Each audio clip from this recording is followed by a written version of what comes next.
तो चलिए दोस्तों, आज जो है हम लोग क्लास करेंगे क्लास 12th केमिस्ट्री का जो बिहार बोर्ड का फाइनल एग्जाम 2024 में होने वाला है, उसके लिए जो है बहुत इंपॉर्टेंट क्लास करने वाले हैं। जैसा कि आप सभी को पता है, हम लोग 2000 क्वेश्चन का सीरीज कर रहे हैं, ठीक है दोस्तों। तो उनका डे 7 का हम लोग क्लास करेंगे, जो बहुत इंपॉर्टेंट होने वाला है, ठीक है दोस्तों। तो जो भी स्टूडेंट अगर 2024 में एग्जाम देना चाहते हैं, तो वो इस क्लास यानी इस 2000 क्वेश्चन का सीरीज का पूरा क्लास जरूर देख लीजिएगा दोस्तों, जिसका प्ले लिस्ट जो है आप लोग को यानी दे दिया गया, यानी बना दिया गया है। तो वहाँ से आप लोग जरूर देख लीजिएगा, जो भी स्टूडेंट अगर बाद में जुड़ रहे हैं तो चैनल से। तो चलिए दोस्तों, हम लोग क्लास को शुरू करते हैं। देखते हैं सबसे पहला क्वेश्चन क्या है। पहला क्वेश्चन देखिए दोस्तों कि कोई उत्प्रेरक रासायनिक क्रिया का वेग एवं दर।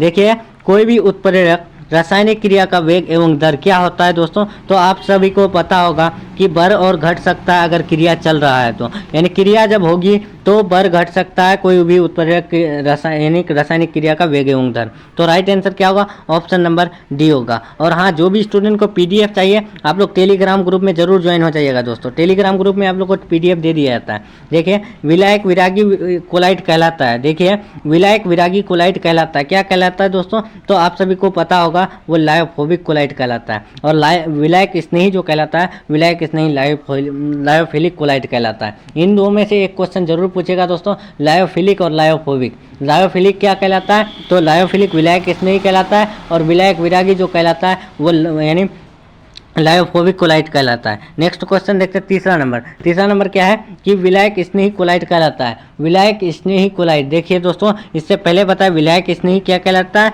तो लायोफिलिक कोलाइट कहलाता है। राइट आंसर क्या होगा? ऑप्शन नंबर ए होगा। नेक्स्ट क्वेश्चन देखते हैं दोस्तों, याद रखना है, लायोफिलिक क्या कहलाता है, तो विलायक स्नेही कहलाता है, लायोफोबिक विलायक विरागी। Next question 4 number.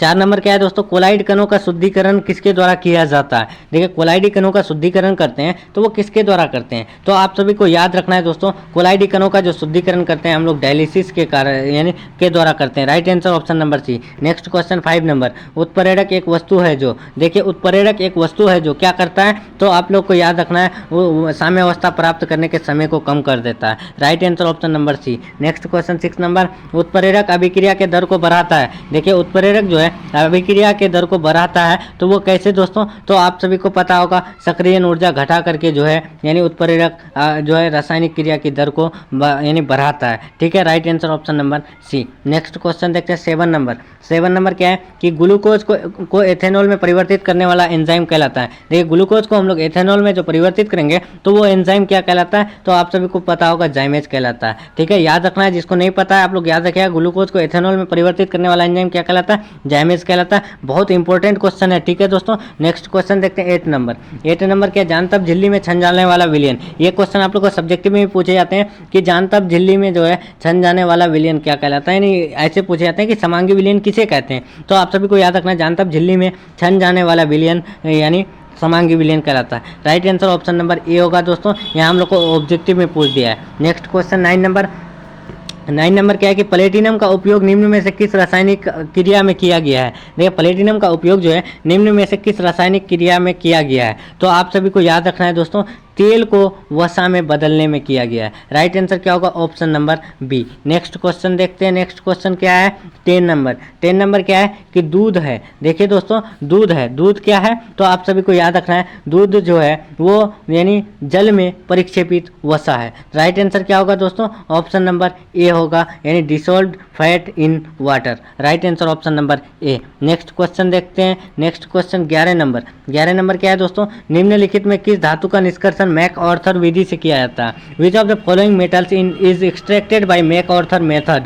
तो मैक ऑर्थर मेथड से किस धातु का निष्कर्षण करते हैं दोस्तों, तो आप सभी को याद रखना है, वो है यानी एजी। ठीक है दोस्तों, एजी मतलब चांदी। ठीक है, और एयू क्या होता है? एयू जो होता है वो सोना होता है, और एजी जो होता है वो सिल्वर होता है। ठीक है, ये इन दोनों में से भी पूछे जाते हैं क्वेश्चन कि यानी सोना का जो है यानी सोना का जो है मान होता है तो क्या होता है, तो सोना का जो होता है एयू, और इसका जो होता है क्या होता है, चांदी का, तो एजी होता है। ठीक है दोस्तों, यहाँ पर आप लोग कंफ्यूज नहीं होइएगा। नेक्स्ट क्वेश्चन 12 नंबर देखते हैं। 12 नंबर क्या है? तापक्रम के बदलाव के प्रति संवेदनशील उत्प्रेरक है। देखिए, तापक्रम के बदलाव के प्रति संवेदनशील उत्प्रेरक है, तो वो क्या है दोस्तों, तो आप सभी को याद रखना है, वो है जाइमेज। ठीक है, क्या है दोस्तों? जाइमेज। नेक्स्ट क्वेश्चन देखते हैं 13 नंबर। 13 नंबर क्या है, निम्न में से कौन सा लवण धातु सिक्का बनाने में प्रयुक्त होता है। देखिए निम्न में से चांदी का कौन सा लवण हुआ है जो धातु सिक्का बनाने में प्रयुक्त होता है। तो आप सभी को याद रखना है दोस्तों, वो क्या है आप लोग को,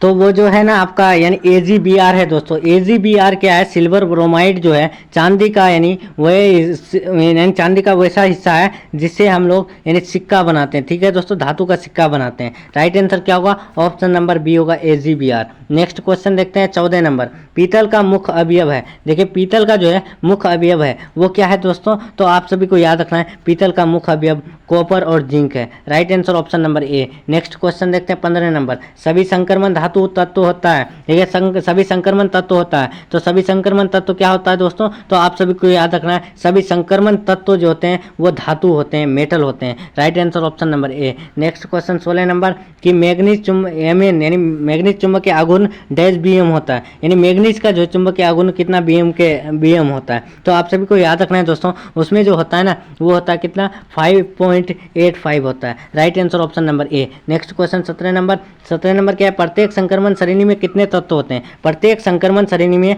कितने तत्व होते हैं, how many elements are there in each transition series, तो वो कितने होते हैं, तो आप सभी को याद रखना है वो उसमें होते हैं 10। कितना होता है 10। Right answer option number C. Next question 18 number, संक्रमण धातु परिवार में कितने धातु निम्नलिखित में सम्मिलित नहीं है। देखिए संक्रमण धातु परिवार में कितने धातु जो है यानी निम्नलिखित में से संबंधित नहीं है।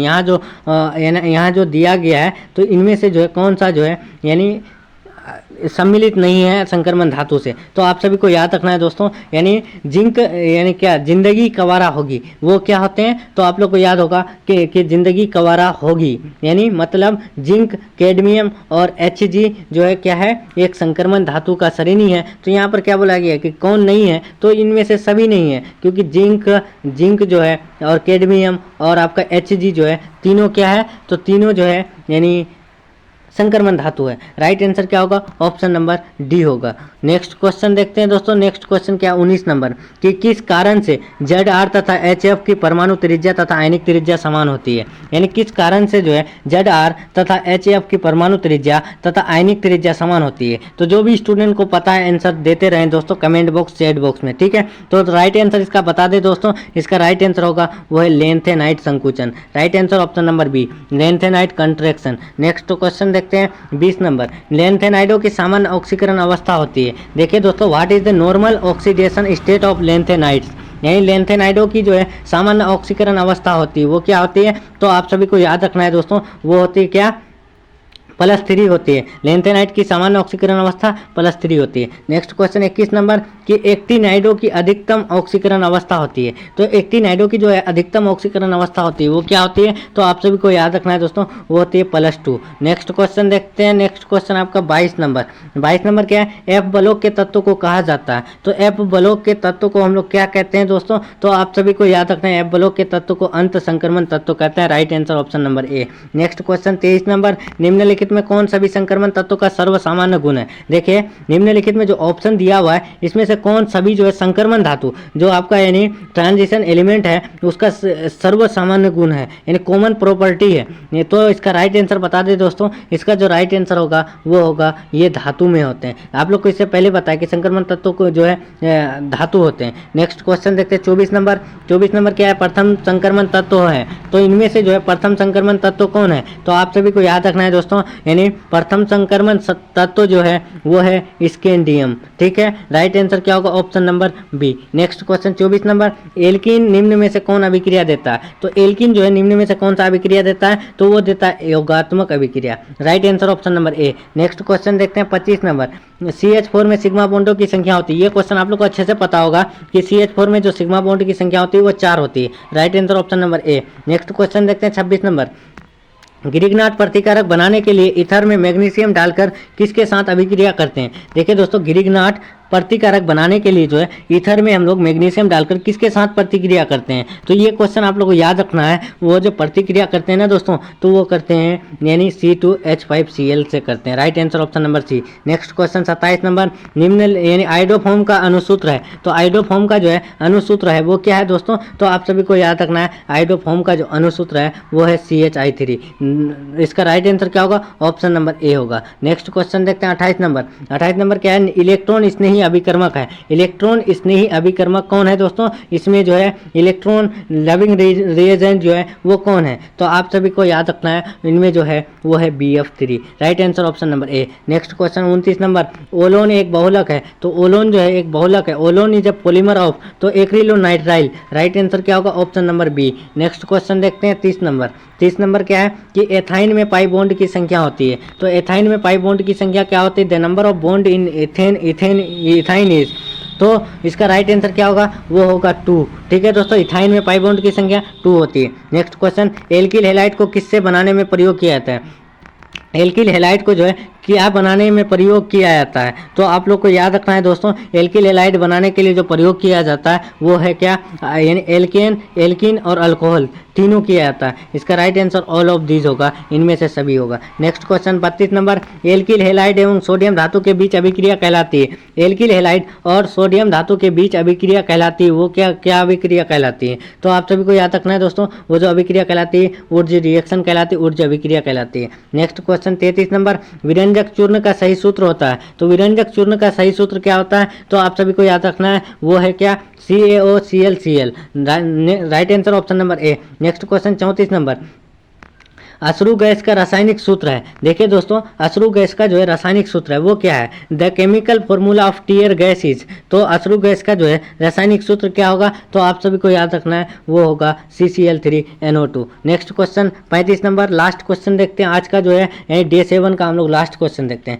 कार्बन टेट्राक्लोराइड का सही व्यावसायिक नाम है। तो कार्बन टेट्राक्लोराइड का जो सही व्यावसायिक नाम है वो क्या होता है दोस्तों, तो वो होता है पायरीन। राइट आंसर क्या होगा, ऑप्शन नंबर ए होगा। तो चलिए दोस्तों, हम लोग का टॉप 35 BBI ऑब्जेक्टिव यहाँ कंप्लीट हो रहा है, यानी डे 7 का। अब हम लोग डे 8 में मिलते हैं। जो भी स्टूडेंट को अगर क्लास अच्छा लगा है तो वीडियो को लाइक करके अपने दोस्तों में जरूर शेयर कीजिएगा। दोस्तों क्लास के बाद ही बोलते हैं, पूरे क्लास में आप लोग को लाइक करने भी नहीं बोलते हैं, इसीलिए आप लोग एक बार लाइक करके अपने अपने दोस्तों में शेयर जरूर करने की कोशिश कीजिएगा। तो चलिए दोस्तों, हम लोग मिलते हैं नेक्स्ट क्लास में नेक्स्ट टॉपिक के साथ। तब तक के लिए अल्लाह हाफिज, take care, thanks for watching.